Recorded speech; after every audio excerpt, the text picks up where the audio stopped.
സംസ്ഥാനത്ത് മഞ്ഞപ്പിത്ത ബാധിതരുടെ എണ്ണത്തിൽ വലിയ വർധനവ്. കഴിഞ്ഞ 2 വർഷത്തിനിടയിലാണ് രോഗികളുടെ എണ്ണത്തിൽ ക്രമാതീതമായ വർധനവ് രേഖപ്പെടുത്തിയത്. പ്രതിദിനം 35 പേരിലാണ് പുതുതായി ഹെപ്പറ്റൈറ്റിസ് എ അഥവാ മഞ്ഞപ്പിത്തം സ്ഥിരീകരിക്കുന്നത്. 6 മാസത്തിനിടെ 27 മരണമാണ് റിപ്പോർട്ട് ചെയ്തത്. വിവരങ്ങളുമായി രശ്മി കാർത്തിക ചിരിക. രശ്മി, നമ്മുടെ സംസ്ഥാനത്തെ ആരോഗ്യ സംവിധാനം താറുമാറായി കിടക്കുന്നു. അതുകൊണ്ട് തന്നെ ആശങ്ക ജനിപ്പിക്കുന്ന രീതിയിൽ തന്നെയാണോ രോഗവ്യാപനം ഇങ്ങനെ വർദ്ധിച്ചുകൊണ്ടിരിക്കുന്നത്? പ്രത്യേകിച്ച് പ്രതിദിനം 35 പേർക്ക് മഞ്ഞപ്പിത്തം ബാധിക്കുന്നു എന്നത് വലിയ രീതിയിലുള്ള ആശങ്കയോടെ വിലയിരുത്തേണ്ട സത്വരമായ ഇടപെടൽ അനിവാര്യമായ ഒരു വിഷയമാണ്. പക്ഷേ സർക്കാർ സംവിധാനങ്ങൾ കൈയൊഴിയുന്ന ഒരവസ്ഥ തന്നെയാണോ? സംസ്ഥാനത്തൊരു സാഹചര്യം അതീവ ഗുരുതരമാണ് KP സുരേഷ്. കാരണം ഈ ഓരോ ദിവസവും മഞ്ഞപ്പിത്തം സ്ഥിരീകരിക്കുന്നവരുടെ എണ്ണം 35 ആണ്. ഈ മഞ്ഞപ്പിത്ത വ്യാപനത്തിനൊക്കെ മുൻപ്, അതായത് വേനൽക്കാലം ആരംഭിച്ച ഒരു സമയത്ത് തന്നെ ജനം TV ഹെപ്പറ്റൈറ്റിസ് വർദ്ധിക്കുന്നു എന്നുള്ള തരത്തിലേക്ക് വാർത്ത നൽകിയിരുന്നു. ലോകാരോഗ്യ സംഘടനയുടെ മുന്നറിയിപ്പൊക്കെ ഉണ്ടായിരുന്നു. കാരണം രാജ്യത്തെ മറ്റ് സംസ്ഥാനങ്ങളിൽ ഹെപ്പറ്റൈറ്റിസ് B ഒക്കെയാണ് പടർന്നു പിടിക്കുന്നതെങ്കിൽ, വ്യാപിക്കുന്നതെങ്കിൽ കേരളത്തിൽ ഏറ്റവും കൂടുതൽ സ്ഥിരീകരിക്കുന്നത് ഹെപ്പറ്റൈറ്റിസ് A ആണ്. അത് മറ്റ് സംസ്ഥാനങ്ങളെക്കാൾ ഏറ്റവും കൂടുതൽ സ്ഥിരീകരിക്കുന്നത് ഹെപ്പറ്റൈറ്റിസ് A ആണ്. അതുകൊണ്ട് തന്നെ അതിൽ ജാഗ്രത പുലർത്തണം എന്നുള്ളതായിരുന്നു കേന്ദ്ര ആരോഗ്യ മന്ത്രാലയം ഉൾപ്പെടെ നൽകിയ നിർദ്ദേശം. പക്ഷേ അതൊക്കെ സംസ്ഥാനം അവഗണിക്കുകയാണ് ചെയ്തത്. ഇപ്പോൾ ഈ മഞ്ഞപ്പിത്തം വലിയ രീതിയിൽ ചർച്ച ചെയ്യപ്പെടുന്നത് ഈ കഴിഞ്ഞ ഒരാഴ്ച കൊണ്ടൊക്കെയാണ്. ഈ മഞ്ഞപ്പിത്തം ബാധിച്ച് മരണം സംഭവിച്ചതിനൊക്കെ ശേഷമാണ് ആരോഗ്യവകുപ്പ് ഉദ്യോഗസ്ഥ തലത്തിൽ യോഗം ചേരുകയും ജില്ലകൾക്ക് ജാഗ്രതാ നിർദ്ദേശം പുറപ്പെടുവിക്കുകയും ചെയ്തത്. തൃശൂർ, കോഴിക്കോട്, എറണാകുളം ജില്ലകൾ പ്രത്യേക ജാഗ്രത പുലർത്തണം, എല്ലാവരും തിളപ്പിച്ചാറ്റിയ ജലം മാത്രമേ കുടിക്കാവൂ എന്നുള്ള നിർദ്ദേശമൊക്കെ ആരോഗ്യവകുപ്പിന്റെ ഭാഗത്തു നിന്നുണ്ടാകുന്നത്. ജില്ലാ കളക്ടർക്കും BMOയ്ക്കും ഒക്കെ ആരോഗ്യമന്ത്രി നിർദ്ദേശം നൽകുന്നതൊക്കെ കഴിഞ്ഞ 2 ദിവസമായിട്ടാണ് ഈ ഒരു നിർദ്ദേശം നൽകുന്നത്. പക്ഷേ കഴിഞ്ഞ കുറെ കാലമായി തന്നെ മഞ്ഞപ്പിത്ത ബാധിതരുടെ എണ്ണത്തിൽ വലിയ വർധനവാണ് രേഖപ്പെടുത്തിക്കൊണ്ടിരിക്കുന്നത്. പ്രതിദിനം 35 പേർക്ക് രോഗം സ്ഥിരീകരിക്കുന്നുണ്ട്. കഴിഞ്ഞ 6 മാസത്തിനിടെ 27 പേരാണ് മഞ്ഞപ്പിത്തം ബാധിച്ച് മരിച്ചിരിക്കുന്നത്. സംസ്ഥാനത്ത് കഴിഞ്ഞ ഒരു വർഷത്തിനിടെ 5000-ലധികം പേർക്ക് രോഗം ബാധിച്ചിട്ടുണ്ട്. കഴിഞ്ഞ ഒരു മാസത്തിനിടെ 600-നടുത്ത ആൾക്കാർക്കാണ് ഈ ഒരു രോഗം സ്ഥിരീകരിച്ച് ചികിത്സയിൽ കഴിയുകയൊക്കെ ചെയ്തത്. ഇനി രോഗലക്ഷണങ്ങളോടി മരിച്ച ആളുകളുമുണ്ട്. ഈ 6 മാസത്തിനിടെ 27 മരണം എന്ന് പറയുമ്പോൾ അത് മഞ്ഞപ്പിത്തം ബാധിച്ച് മരിച്ചവരാണ്. ഇനി രോഗലക്ഷണങ്ങളോടുകൂടി മരിച്ചവരും ഈ കണക്കിന് പുറത്തുണ്ട്. ഇത് directorate of health service DHS പുറത്തിറക്കിയ കണക്കിൽ തന്നെയാണ് ഈ കാര്യങ്ങളൊക്കെ ഉള്ളത്. അപ്പോൾ സംസ്ഥാനത്ത് 2 വർഷത്തെ ഒരു സാഹചര്യം എന്ന് പറയുന്നത് ഹെപ്പറ്റൈറ്റിസ് A ബാധിതരുടെ എണ്ണം വലിയ രീതിയിൽ വർദ്ധിക്കുന്നു എന്നുള്ളത് ഈ രശ്മി, അത്തരത്തിൽ തന്നെയാണ്. വളരെ ഗുരുതരമായ ഒരു സാഹചര്യം ഉണ്ടായിട്ടും ആരോഗ്യ വകുപ്പിന്റെ ഭാഗത്തിനും കൃത്യമായി ഇടപെടൽ ഉണ്ടാകുന്നില്ല എന്ന് വേണം മനസ്സിലാക്കാനല്ലേ? നേരത്തെ രശ്മി സൂചിപ്പിച്ചതുപോലെ തന്നെ കേന്ദ്ര ആരോഗ്യ മന്ത്രാലയത്തിൻ്റെ അടുക്ക് കൃത്യമായ നിർദ്ദേശമുണ്ടായിട്ടും അതൊക്കെയും നടപ്പിലാക്കാതെ അല്ലെങ്കിൽ ഒരു ഉദാസീന മനോഭാവം സർക്കാർ സംവിധാനങ്ങൾ കാണിക്കുന്നു. സംസ്ഥാന സർക്കാർ അത്തരത്തിൽ കൃത്യമായ രീതിയിൽ യാതൊരു തരത്തിലുള്ള ഇടപെടലും നടത്തുന്നില്ല. അതുതന്നെയാണ് ഈ ഗുരുതരമായ ഒരു സ്ഥിതിവിശേഷത്തിലേക്ക് കാര്യങ്ങൾ എത്തിച്ചിരിക്കുന്നത്. ഒരുപക്ഷേ മഴക്കാലം വരികയാണ്. ഇപ്പോൾ വേനൽമഴ കനക്കുകയാണ്, അത് കഴിഞ്ഞ് മഴക്കാലം വരികയാണ്. ഈ സമയത്തൊക്കെയും സ്വാഭാവികമായും രോഗവ്യാപനത്തിൻ്റെ തോത് ശക്തി പ്രാപിക്കാൻ തന്നെയാണ് സാധ്യത. അത്തരത്തിലുള്ളൊരു ആശങ്ക ജനിപ്പിക്കുന്ന സ്ഥിതിവിശേഷവും നമുക്ക് മുന്നിലുണ്ടല്ലേ? തീർച്ചയായും ആശങ്ക ജനിപ്പിക്കുന്ന ഒരു സാഹചര്യം തന്നെയാണ്. അല്ലെങ്കിൽ തന്നെ ഈ ആരോഗ്യ വകുപ്പിനെതിരെ ഉയർന്നു വരുന്നൊരു വിമർശനം, മറ്റ് സംസ്ഥാനങ്ങളിലൊക്കെ ഈ ഹെപ്പറ്റൈറ്റിസ് B-C ബാധിക്കുമ്പോൾ എന്തുകൊണ്ട് കേരളത്തിൽ ഈ Aയിൽ ഇത്രത്തോളം ഒരു വർധനം ഉണ്ടാകുന്നു? അത് സ്വാഭാവികമായും ആരോഗ്യവകുപ്പ് നിരീക്ഷിക്കണമായിരുന്നു, പഠന വിധേയമാക്കണമായിരുന്നു, മുൻകരുതൽ നടപടികൾ സ്വീകരിക്കണമായിരുന്നു. പക്ഷെ അത്തരത്തിലുള്ള യാതൊരു ഇടപെടലും ആരോഗ്യവകുപ്പിന്റെ ഭാഗത്തുനിന്നുണ്ടായില്ല. വേനൽക്കാലം അതികഠിനമായിട്ടൊരു ചൂട് ആരംഭിച്ചതോടുകൂടിയാണ് ഈ മഞ്ഞപ്പിത്തം കുറച്ചുകൂടി വ്യാപിക്കാനായി തുടങ്ങിയത്. നമുക്കറിയാം, സംസ്ഥാനത്ത് വേനൽക്കാലം കടുത്തതോടുകൂടി ജ്യൂസ് കടകൾ സജീവമായിരുന്നു. ഈ ജ്യൂസ് കുടിക്കുന്ന സമയത്ത് അതിൽ ഉപയോഗിക്കുന്ന ഈ ഐസ് നിർമ്മിക്കുന്ന വെള്ളം മലിനജലം ആണ് എന്നുണ്ടെങ്കിൽ നമുക്കത് പലതരത്തിലുള്ള ആരോഗ്യ പ്രശ്നങ്ങൾക്ക് വഴിവെക്കുന്നതാണ്. അതിൽ ഈ ഭക്ഷ്യസുരക്ഷാ വകുപ്പിന്റെ സംസ്ഥാന വ്യാപകമായിട്ടുള്ള പരിശോധന നടത്തേണ്ടത് അനിവാര്യമാണ് എന്നുള്ളൊരു കാര്യം ആരോഗ്യ വിദഗ്ധർ തന്നെ നേരത്തെ മുന്നറിയിപ്പ് നൽകിയിരുന്നതാണ്. അത്തരത്തിൽ പരിശോധന വ്യാപകമാക്കും എന്നുള്ളൊരു കാര്യം ആരോഗ്യ വകുപ്പും ഭക്ഷ്യസുരക്ഷാ വകുപ്പും അറിയിക്കുകയും ചെയ്തിരുന്നു. പക്ഷെ സംസ്ഥാനത്ത് ഈ കൂൾ ബാറുകളിലോ അല്ലെങ്കിൽ ജ്യൂസ് കടകളിലോ ഒന്നും തന്നെ അത്തരത്തിലുള്ള ഒരു പരിശോധന നടന്നിട്ടില്ല. ഇപ്പൊ ഈ കഴിഞ്ഞ 2 മാസം കനത്ത ചൂട് അനുഭവപ്പെട്ടിരുന്നു. അവിടെയൊക്കെ വ്യാപകമായി എല്ലായിടത്തും ജ്യൂസ് കടകളൊക്കെ ഉണ്ടായിരുന്നു. അപ്പൊ അത് ആ ഒരു വെള്ളം ശുദ്ധമായ ജലമാണോ ഉപയോഗിക്കുന്നത് എന്നുള്ള കാര്യങ്ങളിലൊന്നും തന്നെ യാതൊരു പരിശോധനയും നടത്താതിരുന്നത് സർക്കാരിന്റെ ഗുരുതരമായിട്ടുള്ള അനാസ്ഥയാണ്, സർക്കാർ സംവിധാനങ്ങളുടെ അനാസ്ഥ തന്നെയാണ് വ്യക്തമാകുന്നത്. രശ്മി തുടരുക. ഇപ്പോൾ മലപ്പുറത്ത് നിന്നും സോണൽ കൂടി ചേരുകയാണ്. സോണൽ, ഈ മലപ്പുറം ജില്ലയെ സംബന്ധിച്ചിടത്തോളം മഞ്ഞപ്പിത്ത വ്യാപനം അത് വർദ്ധിച്ചു വരുന്ന ഒരു സാഹചര്യം കഴിഞ്ഞ ദിവസമടക്കം റിപ്പോർട്ട് ചെയ്തിരുന്നു. ഈ ഒരു സാഹചര്യത്തിൽ പ്രതിരോധ പ്രവർത്തനങ്ങൾ എത്രത്തോളം ഊർജിതമാക്കിയിട്ടുണ്ട് ആരോഗ്യവകുപ്പ്? നിലവിൽ ജില്ലയിൽ 600 ആക്റ്റീവ് കേസുകൾ ഉണ്ട് എന്നതിനാണ് ആരോഗ്യവകുപ്പ് തന്നെ സ്ഥിരീകരിച്ചിരിക്കുന്നത്, അല്ലേ? രോഗവും അതുമൂലമുള്ള മരണങ്ങളും വർദ്ധിക്കുന്നതിനാൽ എത്രത്തോളം ജാഗ്രതയിലുമാണ് ജില്ലാ ഭരണകൂടവും? പ്രധാനമായി പറയേണ്ടത് കഴിഞ്ഞ 5 മാസത്തെ കണക്കെടുത്താൽ 8 മരണമാണ് മലപ്പുറം ജില്ലയിൽ മാത്രം സംഭവിച്ചിട്ടുള്ളത്. കഴിഞ്ഞ ഒരാഴ്ചത്തെ കണക്കെടുത്താൽ 3 മരണം സംഭവിച്ചിട്ടുണ്ട്. ഈ അവസാന മരണം ജിഗിൻ എന്ന് പറയുന്ന വികലാംഗനായിട്ടുള്ള 14 വയസ്സുകാരനെ മരണത്തോടു കൂടിയാണ് ആരോഗ്യവകുപ്പ് വീണ്ടും ശ്രദ്ധ കുറച്ചുകൂടി ഇതിലേക്ക് കേന്ദ്രീകരിച്ച് പ്രവർത്തിക്കാൻ തുടങ്ങിയിട്ടുള്ളത്. കഴിഞ്ഞ ദിവസം DMO നമ്മളുമായി സംസാരിച്ചപ്പോൾ വ്യക്തമാക്കിയതും ഈ കാര്യം തന്നെയാണ്. കാരണം പ്രതിരോധ പ്രവർത്തനങ്ങൾ എത്രത്തോളം ഊർജിതമാക്കാൻ പറ്റുമോ അത്രത്തോളം ഈ രോഗത്തെ നമുക്ക് പ്രതിരോധിക്കാൻ കഴിയും എന്നുള്ളതാണ് DMO ഉൾപ്പെടെ പറഞ്ഞിട്ടുള്ളത്. കാരണം ഇനി മഴക്കാലമാണ് വരാൻ പോകുന്നത്, സ്കൂളുകൾ തുറക്കാനിരിക്കുന്നു. അത്തരം വലിയ പ്രതിസന്ധികൾ മുന്നിലുണ്ടെങ്കിൽ പോലും കൃത്യമായിട്ടുള്ള സംവിധാനങ്ങളിലൂടെ സഞ്ചരിച്ചാൽ നമുക്കെല്ലാം ഈ രോഗത്തെ പ്രതിരോധിക്കാൻ കഴിയും എന്നുള്ളതാണ് പ്രധാനമായി DMO പറഞ്ഞിട്ടുള്ളത്. പ്രധാനമായി നമുക്കറിയാം ഹെപ്പറ്റൈറ്റിസ് ഈ രോഗം വെള്ളത്തിലൂടെയാണ് വ്യാപിക്കുന്നത്. അത്തരമൊരു സാഹചര്യം കണക്കിലെടുത്തുകൊണ്ട് ശുചീകരണം, വ്യക്തിശുചിത്വമാണ് ഏറ്റവും പ്രധാനമായി നമ്മൾ ഈ അസുഖത്തിന് മുന്നോട്ട് വെക്കേണ്ടത്. അത് തീർത്തും നമ്മൾ അതിലൊരു കോംപ്രമൈസും ചെയ്യാൻ പാടില്ല എന്നുള്ളതാണ് പ്രധാനമായി പറയുന്നത്. എപ്പോഴും തിളപ്പിച്ചാറിയ വെള്ളം മാത്രം കുടിക്കുക, മറ്റ് വെള്ളങ്ങൾ പുറത്തു നിന്നുള്ള ഇത്തരം വെള്ളങ്ങൾ, ശീതളപാനീയങ്ങളെല്ലാം തന്നെ കുടിക്കുന്നത് മാക്സിമം ഒഴിവാക്കുക എന്നുൾപ്പെടെയുള്ള ജാഗ്രതാ നിർദ്ദേശങ്ങൾ ആരോഗ്യവകുപ്പ് ഇതിനോടകം തന്നെ നൽകിയിട്ടുണ്ട്. പ്രധാനമായി പറയേണ്ടത് ഈ പ്രതിരോധ ശേഷി കുറഞ്ഞ ആളുകളിലും അല്ലെങ്കിൽ ഏതെങ്കിലും അസുഖബാധിതരായിട്ടുള്ള ആളുകളിലുമാണ് ഈ രോഗം, അതായത് മഞ്ഞപ്പിത്തം കൂടുതൽ മൃഗീയമായിട്ടുള്ള അവസ്ഥയിലേക്ക് വരിക, ഗൗരവകരമായിട്ടുള്ള അവസ്ഥയിലേക്ക് പോവുക എന്നുള്ളതാണ് DMO പറഞ്ഞിട്ടുള്ള ഒരു പ്രധാനപ്പെട്ട കാര്യം. അത്തരക്കാരിൽ മരണം വരെ സംഭവിക്കാനുള്ള സാധ്യതയുണ്ട് എന്നുള്ള കാര്യം കൂടി പറഞ്ഞിട്ടുണ്ട്. അതുകൊണ്ട് തീർത്തും ജാഗ്രത പാലിക്കേണ്ടത് അനിവാര്യമായിട്ടുള്ള കാര്യമാണ്. ഇത്തരം കേസുകളുടെ അല്ലെങ്കിൽ മഞ്ഞപ്പിത്തത്തിന്റെ ലക്ഷണങ്ങൾ ഏതെങ്കിലും തരത്തിൽ കാണുകയാണെങ്കിൽ സ്വയം ചികിത്സ ഒരിക്കലും തേടരുത്. അതുപോലെ തന്നെ ഒറ്റമൂലികളുടെ പിന്നാലെ പോകുന്ന ഒരു സ്ഥിതി അത് പാടെ മാറ്റണം എന്നുള്ളതാണ് ആരോഗ്യവകുപ്പ് നൽകുന്ന നിർദ്ദേശം. കാരണം അശാസ്ത്രീയമായിട്ടുള്ള ചികിത്സ ഒരിക്കലും സ്വീകരിക്കാൻ പാടില്ല. ശാസ്ത്രീയമായിട്ടുള്ള ചികിത്സ മാത്രമേ നമ്മൾ തേടാൻ പാടുള്ളൂ എന്നുള്ള കാര്യമാണ്. അത്തരത്തിൽ ശാസ്ത്രീയമായ ചികിത്സയ്ക്ക് മാത്രമേ ഈ ഹെപ്പറ്റൈറ്റിസ് രോഗത്തെ പൂർണ്ണമായിട്ടും പ്രതിരോധിക്കാൻ കഴിയൂ എന്നുള്ളതാണ് ഡോക്ടർമാർ ഉൾപ്പെടെ പറയുന്ന ഒരു ഏറ്റവും പ്രധാനപ്പെട്ട കാര്യം. മലപ്പുറം ജില്ലയെ സംബന്ധിച്ച് നിലമ്പൂർ മേഖലയിലാണ് വലിയ തോതിൽ ഈ രോഗവ്യാപനമുള്ളത് എന്നുള്ളതാണ് DMO ഉൾപ്പെടെ പറഞ്ഞിട്ടുള്ളത്. പൂക്കോട്ടൂര് അതുപോലെ തന്നെ ഈ മലപ്പുറം മുനിസിപ്പാലിറ്റി പരിധിയിലും മഞ്ഞപ്പിത്ത കേസുകളുണ്ട്. നിലവിൽ 600 ആക്റ്റീവ് കേസുകളാണ് മലപ്പുറം ജില്ലയിലുള്ളത് എന്നുള്ളതാണ്. കാരണം കഴിഞ്ഞ ജനുവരി മുതലുള്ള കണക്കെടുത്താൽ ഇന്ന് വരെയുള്ള കണക്കെടുത്താൽ ഏകദേശം 4000 പേർക്ക് ഈ മഞ്ഞപ്പിത്തം റിപ്പോർട്ട് ചെയ്തതായിട്ട് കണക്കുകൾ പറയുന്നുണ്ട്. എങ്കിൽ പോലും ജില്ലയിൽ ഒരു ആശങ്ക നിലനിൽക്കുന്ന സാഹചര്യമുണ്ട്. ഇനി സ്കൂൾ വരാനിരിക്കെ സ്കൂളുകൾ കേന്ദ്രീകരിച്ചുള്ള ശുചീകരണ പ്രവർത്തനങ്ങളെല്ലാം തന്നെ കഴിഞ്ഞ ദിവസം ആരംഭിച്ചതാണ്. കാരണം ടാങ്ക് വൃത്തിയാക്കൽ അതുപോലെ തന്നെ ബാത്റൂമുകൾ വൃത്തിയാക്കൽ ഉൾപ്പെടെയുള്ള നടപടികൾ തുടർന്നുകൊണ്ട് പോരുന്ന ഒരു സാഹചര്യമുണ്ട്. അതുപോലെ തന്നെ സ്കൂളുകളിൽ വെച്ചിരിക്കുന്ന കൂളർ അത് പാടെ മാറ്റണം, ഹീറ്ററാക്കി അത് മാറ്റണം. തുടരുക. ഇപ്പോൾ IMA പ്രതിനിധി ഡോക്ടർ സുൽഫി നമ്മോടൊപ്പം ചേരുകയാണ്. ഡോക്ടർ സുൽഫി, ഇവിടെ സൂചിപ്പിച്ചതുപോലെ തന്നെ സംസ്ഥാനത്ത് മഞ്ഞപ്പിത്ത രോഗബാധ വർദ്ധിച്ചു വരികയാണ്. പ്രതിദിനം 35 പേർക്ക് ഈ രോഗബാധ ഉണ്ടാകുന്നു എന്നാണ് കണക്കുകൾ. കഴിഞ്ഞ 6 മാസത്തിനിടെ 27 മരണവും റിപ്പോർട്ട് ചെയ്തിട്ടുണ്ട് എന്നതിനാണ് കണക്കുകൾ തന്നെ വ്യക്തമാക്കുന്നത്. അതുകൊണ്ട് തന്നെ ഒരു ഗുരുതരമായ സ്ഥിതിവിശേഷം തന്നെയല്ലേ കേരളത്തിൽ ഉണ്ടായിരിക്കുന്നത്. ഇപ്പോൾ വേനൽ മഴ ശക്തി പ്രാപിക്കുന്നു, ഇനി വർഷകാലം വരാൻ പോകുന്നു. അതുകൊണ്ട് തന്നെ എന്തൊക്കെ ഇടപെടലുകൾ, എന്തൊക്കെ ജാഗ്രതയാണ് നമുക്ക് മുന്നിൽ അനിവാര്യം? യൂഷ്വലി ഹെപ്പറ്റൈറ്റിസ് എ ഒരു മരണകാരണമാകാൻ സാധ്യതയുള്ള ഒരു രോഗമല്ല എന്ന് നമുക്ക് വളരെ വ്യക്തമായിട്ട് അറിയാം. പക്ഷെ അൺഫോർച്ചുനേറ്റ്ലി ഈ രോഗം വളരെ പെട്ടെന്ന് ചില മേഖലകളിൽ പടർന്നു പിടിക്കുന്നതായിട്ട് കാണാം. അപ്പൊ അത് ആ കാര്യം നമുക്ക് സോഴ്സ് ഓഫ് ഇൻഫെക്ഷൻ, അതായത് എവിടെ നിന്നാണ് ഇത് കൂടുതലായിട്ട് സ്പ്രെഡ് ചെയ്യുന്നത് എന്ന് നമുക്കൊന്ന് ലൊക്കേറ്റ് ചെയ്യേണ്ടതായിട്ടുണ്ട്. അപ്പൊ ആ കാര്യത്തിൽ നമുക്കറിയാം ഈ ഹെപ്പറ്റൈറ്റിസ് എയുടെ കാര്യം നമ്മുടെ വെള്ളത്തിലൂടെയും ആഹാരത്തിലൂടെയാണ് പകരുന്നത്. ഒരുപക്ഷെ മനുഷ്യ വിസർജ്യവുമായി ബന്ധപ്പെട്ടുള്ള കാര്യങ്ങളിൽ വളരെ ക്ലെൻനെസ് അല്ലെങ്കിൽ വളരെ ക്ലിയർ ആയിട്ടുള്ള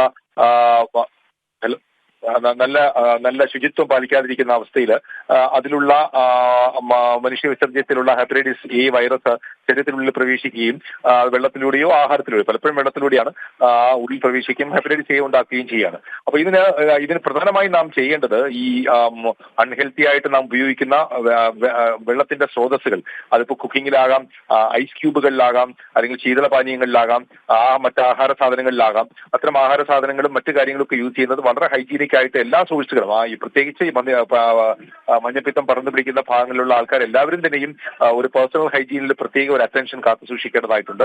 വൃത്തിഹീനമായ അന്തരീക്ഷത്തിൽ നിന്നും സാഹചര്യങ്ങളിൽ നിന്നും ആഹാരം ഉണ്ടാക്കുന്ന രീതി പരിപൂർണമായിട്ടും നിയന്ത്രണ വിധേയമാക്കേണ്ടതായിട്ടുണ്ട്. നമ്മൾ മനസ്സിലാക്കേണ്ട ഒരു കാര്യം, ഹെപ്പറ്റൈറ്റിസ് എയുടെ കാര്യം ഒരാഴ്ചയിൽ ഒരു രോഗലക്ഷണങ്ങൾ വരുന്നതിന് ഒരു 2 ആഴ്ച മുമ്പ് തന്നെ പലപ്പോഴും രോഗികൾ സ്പ്രെഡ് ചെയ്യാൻ സാധ്യതയുണ്ട്. ഈ വൈറസിനെ സ്പ്രെഡ് ചെയ്യാൻ സാധ്യതയുണ്ട്. അതുകൊണ്ട് തന്നെ എപ്പോഴും രോഗമുണ്ടോ ഇല്ലയെന്ന് നോക്കാതെ തന്നെ നമുക്ക് എല്ലാവരും പ്രത്യേകിച്ച് ഈ സാഹചര്യത്തിൽ ഒരു പേഴ്സണൽ ഹൈജീനിൽ പ്രത്യേക ശ്രദ്ധ ചെലുത്തേണ്ടതായിട്ടുണ്ട്. ഹെപ്പറ്റൈറ്റിസ് എ പലപ്പോഴും വളരെ നിസ്സാരമായി കടന്നുപോകുന്ന ഒരു രോഗമാണ്. ഇത് നാം പ്രത്യേകം ശ്രദ്ധിക്കേണ്ടത്, ഇത്തരം രോഗലക്ഷണങ്ങൾ കാണുകയാണെങ്കിൽ ഡോക്ടറെ കാണിച്ച് അത്യാവശ്യമുള്ള ഇൻവെസ്റ്റിഗേഷൻ ടെസ്റ്റുകളൊക്കെ ചെയ്തതിനു ശേഷം. ഡോക്ടർ സുൽഫി, താങ്കൾ തിരക്കിലാണെന്ന് അറിയാമെങ്കിലും ഒരു ചോദ്യം കൂടി.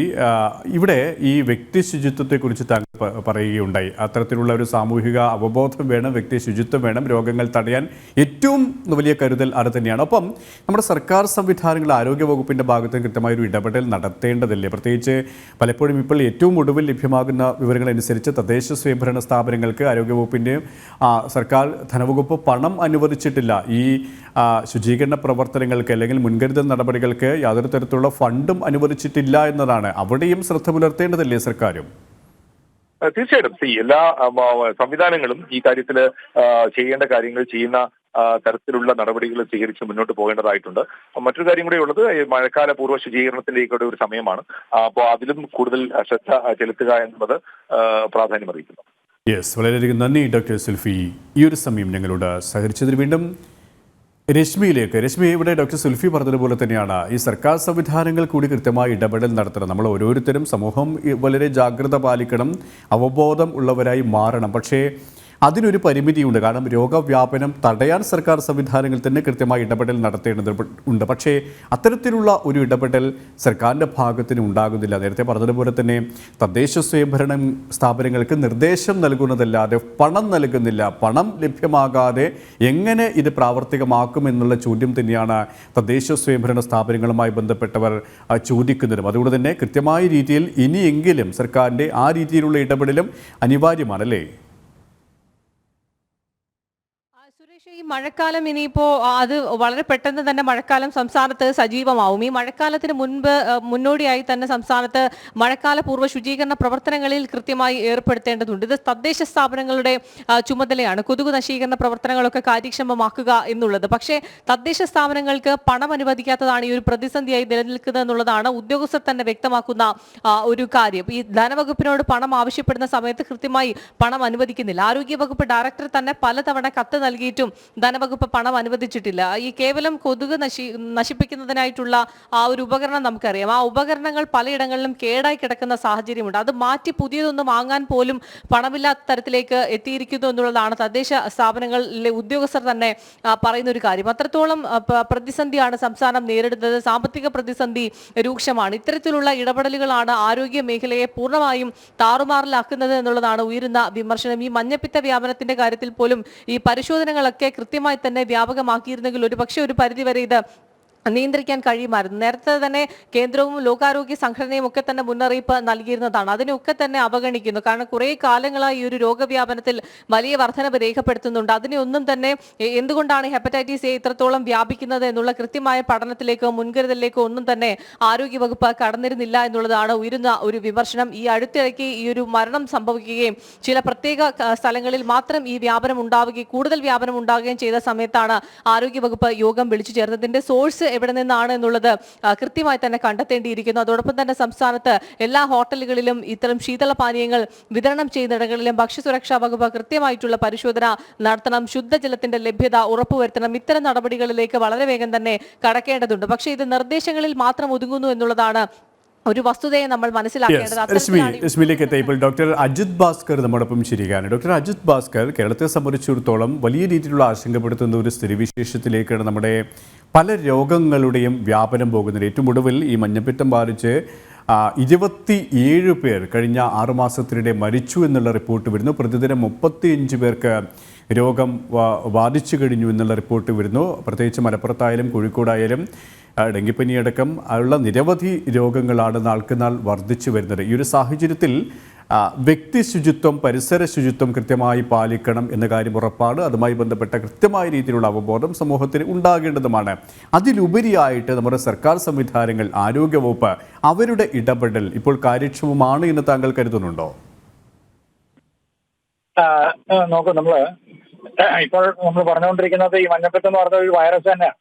അതെ. അപ്പോ ഇത് സാധാരണ ഈ ഭക്ഷ്യവിഷബാധയുടെ ഒരു വകുപ്പിൽ തന്നെ പെടുത്തുന്നതാണ്. ഹെപ്പറ്റൈറ്റിസ് ഉണ്ടാക്കുന്നത് ഹെപ്പറ്റൈറ്റിസ് എ ഉണ്ട്, ഹെപ്പറ്റൈറ്റിസ് ബി അത് രക്തത്തിലൂടെ പകരുന്നതാണ്. അപ്പൊ ഇതിന്റെയൊക്കെ പ്രോബ്ലം എന്ന് വെച്ച് കഴിഞ്ഞാൽ സാധാരണ ശുചിത്വമില്ലാത്ത ആഹാരം, അതായത് നന്നായിട്ട് തിളപ്പിക്കാത്ത പാനീയങ്ങൾ, തണുത്ത വെള്ളം. ഈ സമയത്ത് നമുക്കറിയാം ചൂട് 42 ഡിഗ്രി എത്തിയ സമയത്ത് ആൾക്കാർ എവിടുന്ന് വെള്ളം കിട്ടുന്നോ അത് വാങ്ങിച്ചു കുടിക്കും. കൂടുതലും ശീതള പാനീയങ്ങളാണ്, അത് തണുത്തിട്ടുള്ള ഐസ് വാട്ടർ ഒക്കെയാണ് കുടിക്കുക. ഇത് പല വഴിയോര കച്ചവടക്കാരത്തുനിന്നും എല്ലാ സ്ഥലത്തും ചെയ്യുമ്പോൾ ഇതിലൂടെയാണ് ഈ വൈറസ് ഹെപ്പറ്റൈറ്റിസ് എ ഒക്കെ പെട്ടെന്ന് വെള്ളത്തിലൂടെ സ്പ്രെഡ് ചെയ്യുന്നത്. അപ്പൊ ഇത് വന്നു കഴിഞ്ഞാൽ അപ്പൊ ഇത് ഈ മുക്കിന് ഉണ്ടാകുന്ന ചെറിയ കടകൾ, അതായത് ശീതള പാനീയങ്ങൾ നൽകുന്നതും പച്ചവെള്ളം നൽകുന്നതും ഉപ്പിലിട്ട നാരങ്ങ നൽകുന്നതായിട്ടുള്ള വെള്ളം ചിലപ്പോൾ പല സമയത്തും ശുദ്ധീകരിച്ചിട്ടുള്ള അല്ലെങ്കിൽ തിളപ്പിച്ച് തണുപ്പിച്ചിട്ടുള്ള വെള്ളം ആകാൻ ചാൻസ് കുറവാണ്. അപ്പൊ ഇങ്ങനെയുള്ള സ്ഥലങ്ങളിൽ നിന്ന് എടുക്കുമ്പോഴത്തേക്കാണ്. പിന്നെ മറ്റൊന്ന് കല്യാണങ്ങൾ അല്ലെങ്കിൽ ഹോസ്റ്റലുകളിൽ തമ്മിൽ ശുചിത്വം പാലിക്കുന്നത്. അപ്പൊ തീർച്ചയായിട്ടും സംസ്ഥാനത്തെ ഭക്ഷ്യ സുരക്ഷാ വകുപ്പിന് തീർച്ചയായിട്ടും വലിയൊരു റെസ്പോൺസിബിലിറ്റി ഉണ്ട്. പക്ഷെ അവരുടെ മാത്രം റെസ്പോൺസിബിലിറ്റി ആയിട്ട് നമ്മൾ മാറി നിൽക്കാൻ പാടില്ല. കാരണം ഈ ഭക്ഷ്യസാധനങ്ങൾ സപ്ലൈ ചെയ്യുന്ന ഓരോ വ്യക്തിക്കും വെള്ളം നമ്മൾ എടുത്തു കഴിഞ്ഞാൽ അത് തീർച്ചയായിട്ടും തിളപ്പിച്ച് തണുപ്പിച്ച ശേഷം മാത്രം കൊടുക്കുക എന്നുള്ള കാര്യത്തിൽ നമുക്ക് തീർച്ചയായിട്ടും ഒരു അളവ് വരെ ഇതിന്റെ സ്പ്രെഡ് നമുക്ക് ഇതാക്കാൻ പറ്റും. കാരണം ഈ അവബോധം ഉണ്ടാക്കുക എന്നുള്ളതാണ്. കാരണം ഭക്ഷ്യ സുരക്ഷാ വകുപ്പ് നിർബന്ധമായ കർക്കശ നടപടികളിലേക്ക് ചെന്ന് കഴിഞ്ഞാൽ, ഞാൻ ഗൾഫിലൊക്കെ ജോലി ചെയ്തിട്ടുള്ള ഒരു വ്യക്തിയാണ്. അവിടെ ഈ ഭക്ഷ്യ സുരക്ഷാ നിയമം വളരെ കർക്കശമാണ്. ഒരു തരത്തിലുള്ള വിട്ടുവീഴ്ചകളും അവർ തയ്യാറില്ല. അപ്പോൾ ഭക്ഷ്യ സുരക്ഷാ വകുപ്പിന്റെ ചെക്കിംഗ് ഇടയ്ക്കിടയ്ക്ക് ഉണ്ടാകാറുണ്ട് ഹോട്ടലുകളിൽ മാത്രമല്ല, ഈ ഭക്ഷ്യ സാധനങ്ങൾ കൈകാര്യം ചെയ്യുന്ന ഓരോ വ്യക്തിയും ഹെൽത്ത് ചെക്കപ്പ് ഉണ്ട്. ഹെൽത്ത് ചെക്കപ്പ് പാസ്സായാൽ മാത്രമേ അവർക്കോട് വർക്ക് ചെയ്യാൻ പറ്റുള്ളൂ. പക്ഷെ നമുക്കറിയാം, നമുക്കിപ്പം നമ്മുടെ മിക്ക ഭക്ഷ്യ റെസ്റ്റോറൻറ്റുകളും നമ്മുടെ അന്യ സംസ്ഥാന തൊഴിലാളികളാണ് ജോലി ചെയ്യുന്നത്. അപ്പം ഇവരൊക്കെ വൃത്തി കുറവാണെന്ന് ഞാൻ പറയുന്നില്ല. പക്ഷെ ഇത് വരുമ്പോൾ ഒരു കൺട്രോൾ ഇല്ലാത്ത രീതിയിൽ ഭക്ഷ്യ സാധനങ്ങൾ വിൽക്കാൻ ഇടയെ വന്നു കഴിഞ്ഞാൽ, പ്രത്യേകിച്ച് ശീതള പാനീയങ്ങളും.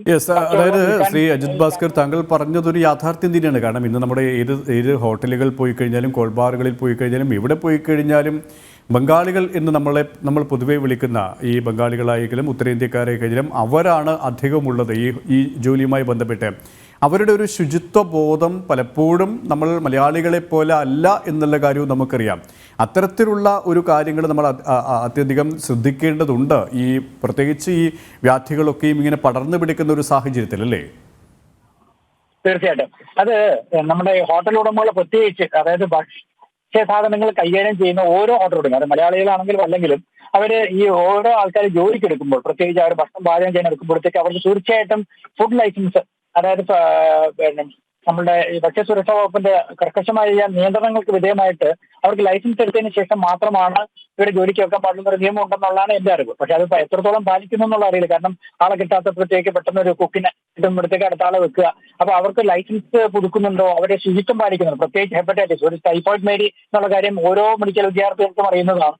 കാരണം ഒരു ടൈഫോയിഡ് പകർന്നു കൊടുത്തുകൊണ്ടിരുന്ന ഒരു സ്ത്രീ, ടൈഫോയിഡ് മേരി, അവരെ കാരണം എത്രയോ ആളുകൾക്ക് ടൈഫോയിഡ് ബാധിച്ചായിട്ട് അറിയാം. അതുപോലെ നമ്മുടെ സംസ്ഥാനത്തും ഈ അന്യദേശ തൊഴിലാളികൾ വരുമ്പോൾ അവരുടെ ശുചിത്വത്തിനെ കുറിച്ച് നമ്മൾ വളരെ കർക്കശമായി നേരിടേണ്ട ഒരു കാര്യമാണ്. കാരണം മുക്കിന് ഇപ്പോൾ ഇഷ്ടംപോലെ ഭക്ഷ്യ കടകൾ തുറന്നിട്ടുണ്ട്. പ്രത്യേകിച്ച് ചൂടുള്ള സമയത്ത് പാനീയങ്ങളൊക്കെ നൽകുന്നുണ്ട്. അപ്പൊ ഇവിടെയൊക്കെ നിങ്ങൾ പറഞ്ഞതുപോലെ ഈ അന്യ സംസ്ഥാന തൊഴിലാളികളാണ്. അപ്പൊ ഇവർക്കൊക്കെ ഹെൽത്ത് ചെക്കപ്പും ലൈസൻസും ഉണ്ടോ എന്നുള്ള കാര്യം നമ്മൾ തീർച്ചയായിട്ടും പരിശോധിക്കേണ്ടതുണ്ട്.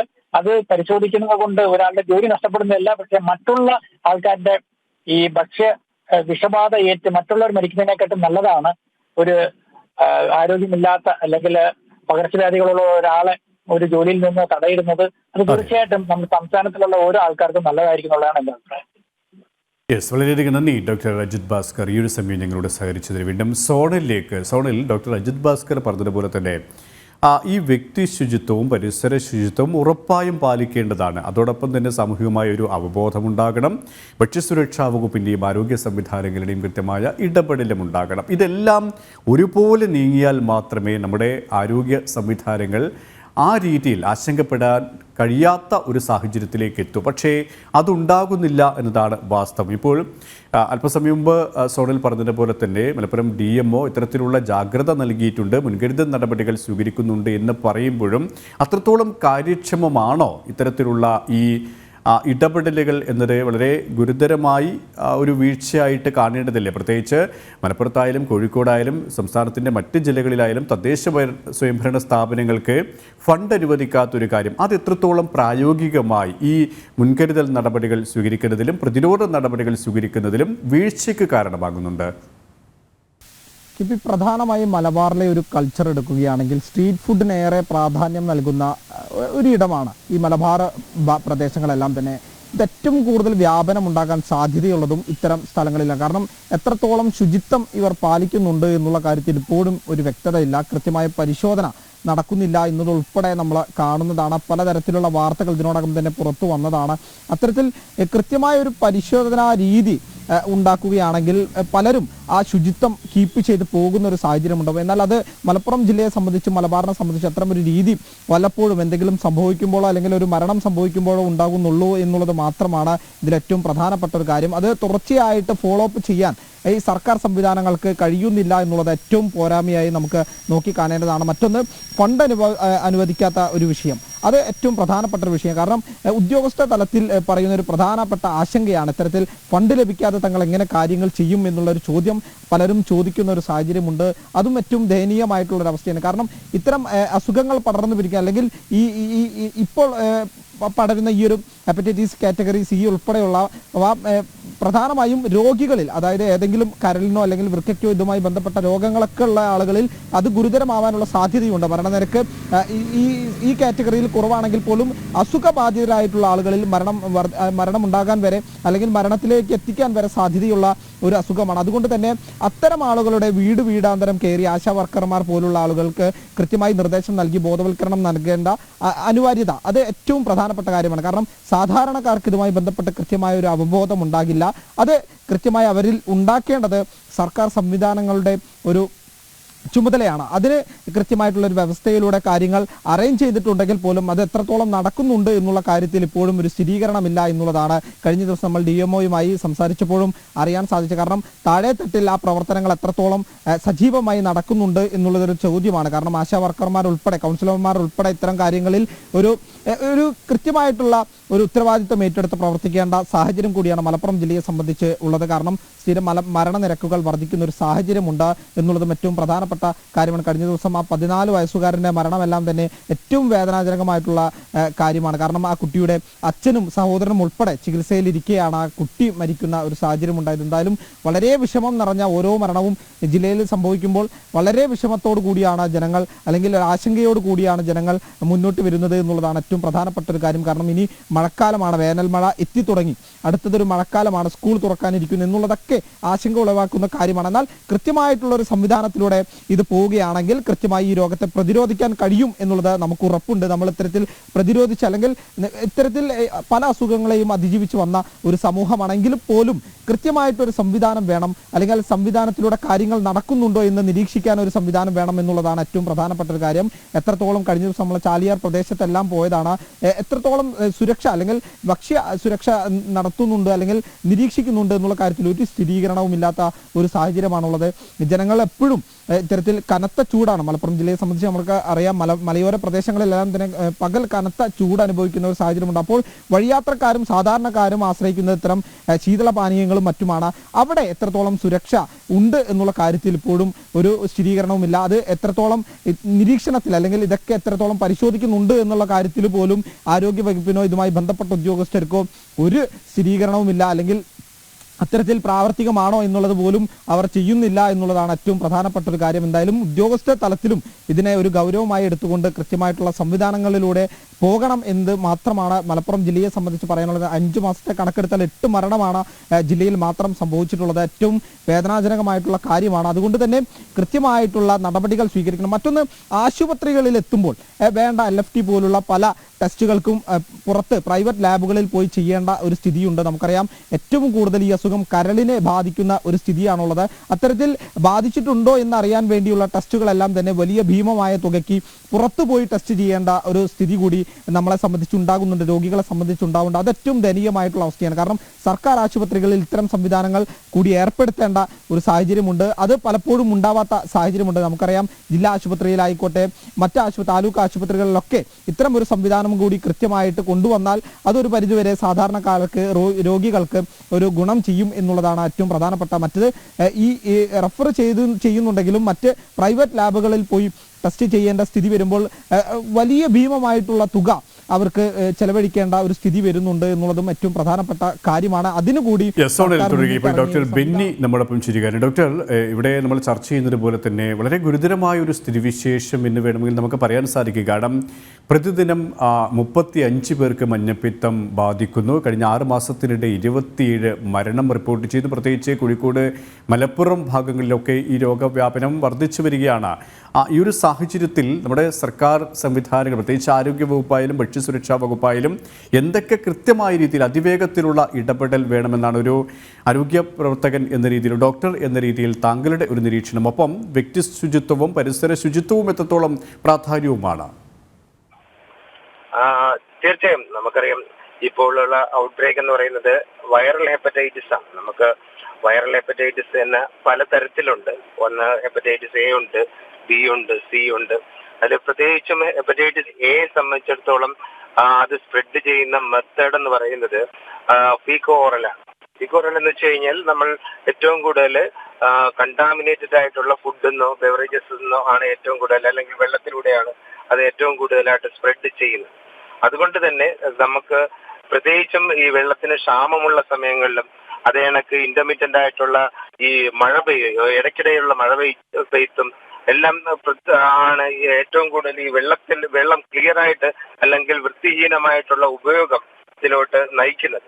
അപ്പൊ ഈ വ്യക്തമായിട്ടുള്ള ആ ഒരു വ്യക്തി ശുചിത്വവും അതിനോടൊപ്പം തന്നെ പരിസര ശുചിത്വവും ആഹാരത്തിലുള്ള ശുചിത്വവും എല്ലാം വളരെ ഇമ്പോർട്ടന്റ് ആണ് ഈ ഒരു സമയങ്ങളിൽ.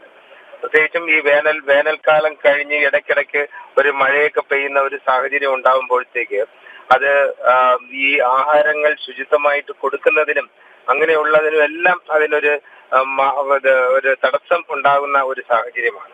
അപ്പൊ അതുകൊണ്ട് തന്നെ ഇങ്ങനെയുള്ള സാഹചര്യങ്ങളിൽ കൂടുതലായിട്ട് ആരോഗ്യ മേഖല ഉണർന്ന് പ്രവർത്തിക്കുകയും അതേ കണക്ക് ഫർദർ സ്പ്രെഡ് തടയണമെന്നുണ്ടെങ്കിൽ അത്ര കണ്ട് ഒരു വ്യക്തി ശുചിത്വവും ഈവൻ ആഹാരം നൽകുന്നതിൽ ശ്രദ്ധിക്കേണ്ട കാര്യങ്ങളും എല്ലാം നമ്മൾ വ്യക്തത വരുത്തേണ്ടതായിട്ടുണ്ട്.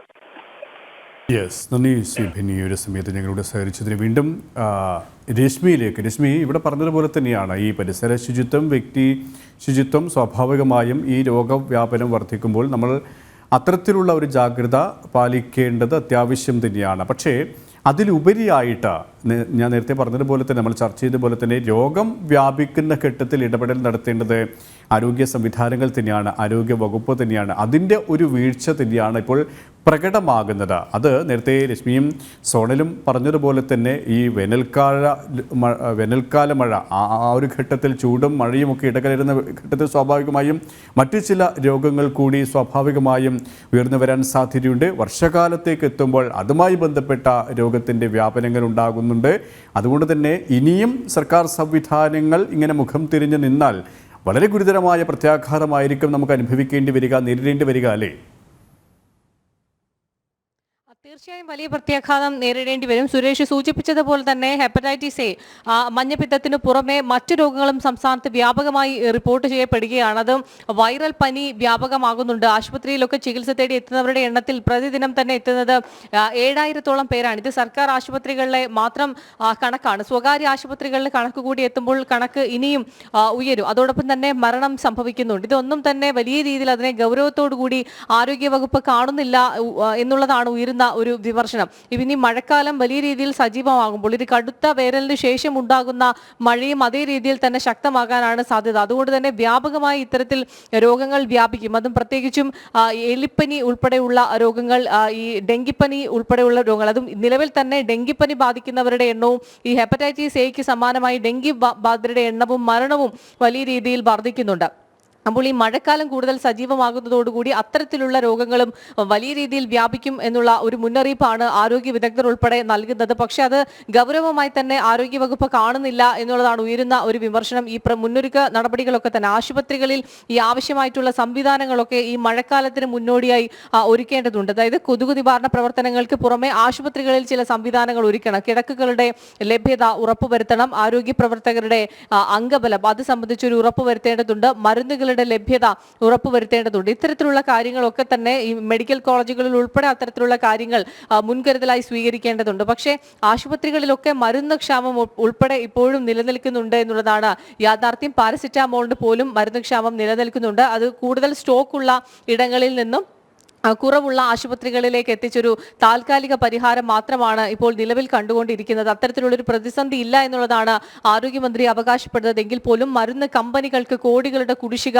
നൽകാനുള്ളത് കൊണ്ട് തന്നെ ആ മരുന്ന് പ്രതിസന്ധി വളരെ രൂക്ഷമാണ്. ഈ മഞ്ഞപ്പിത്തത്തിന് പുറമെ മറ്റു രോഗങ്ങളൊക്കെ വരാനുള്ളൊരു മുന്നറിയിപ്പും ഇതിനോടകം നൽകിയിട്ടുണ്ട്. ഈ മുന്നൊരുക്കങ്ങളൊക്കെ, അതായത് പണം ലഭ്യമായതിനു ശേഷം ഇത്തരത്തിലുള്ള കുടിശ്ശികയൊക്കെ തീർത്ത് മരുന്നിന്റെ ലഭ്യതയും മറ്റ് കിടക്കകൾ, ICU, വെന്റിലേറ്റർ, ഇതെല്ലാം തന്നെ സംവിധാനങ്ങൾ, അംഗബലം, ഇതൊക്കെ തന്നെ ഉറപ്പുവരുത്തിയാൽ മാത്രമേ നമുക്ക് ഈ പ്രതിസന്ധി മറികടക്കാൻ കഴിയുള്ളൂ. പക്ഷേ ഇപ്പോഴും അത്തരത്തിലുള്ള മുൻകരുതൽ നടപടികൾ ഒന്നും തന്നെ സ്വീകരിച്ചിട്ടില്ല എന്നുള്ളതാണ് ഉയരുന്ന ഒരു വിമർശനം. ഇത് ആരോഗ്യ പ്രവർത്തകർ തന്നെ പറയുന്നൊരു കാര്യമാണ്. അത്തരത്തിലുള്ള ഒരു പ്രതിസന്ധി ഘട്ടത്തിൽ അടിയന്തരമായി തന്നെ ആരോഗ്യവകുപ്പ് ഇടപെടൽ നടത്തേണ്ടതുണ്ട്. സുരേഷ്.